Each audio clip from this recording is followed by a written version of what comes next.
Senator Eric Schmitt, who is a member of the Armed Services Committee, joins us now. Senator, this Golden Dome, it reminds me of Reagan with Star Wars. Remember that? I'm sure you remember it. Everybody thought it was crazy, but it turned out to be the future of warfare. What do you think of the Golden Dome? I think it's a great idea, and I think it's also representative of this shift we're seeing in American foreign policy that I'm glad to see, which is a shift to American realism, meaning that we understand what our core national interests are, principally defending the homeland and recognizing we must win this global powers or this great powers competition with China. This will define the 21st century. Who wins that? Is it the United States of America or Communist China? So the Golden Dome represents that, getting back to core national interests.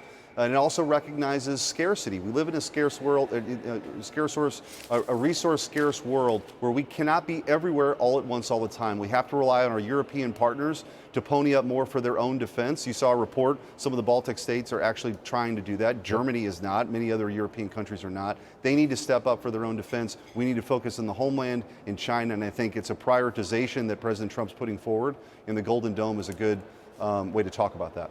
Mr. Senator, just listen to what President Trump had to say about Putin and negotiating a peace deal in Ukraine.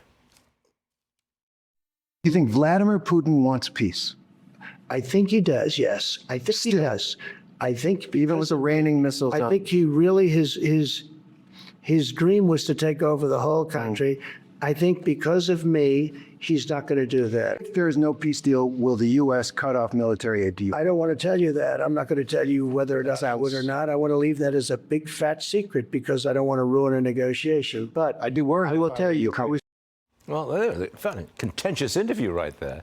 Senator, he did say that Putin is open to a peace deal, but it seems like he's not really playing ball. What should America do right now?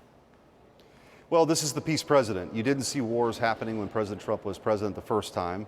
Then, of course, you saw America disrespected around the world, including Vladimir Putin moving into Ukraine. And so President Trump quite literally is the only person on the planet, the United States of America is the only country on the planet that can broker this kind of peace. And that's the focus. The truth is, this is a meat grinder right now in Ukraine, and it needs to come to an end.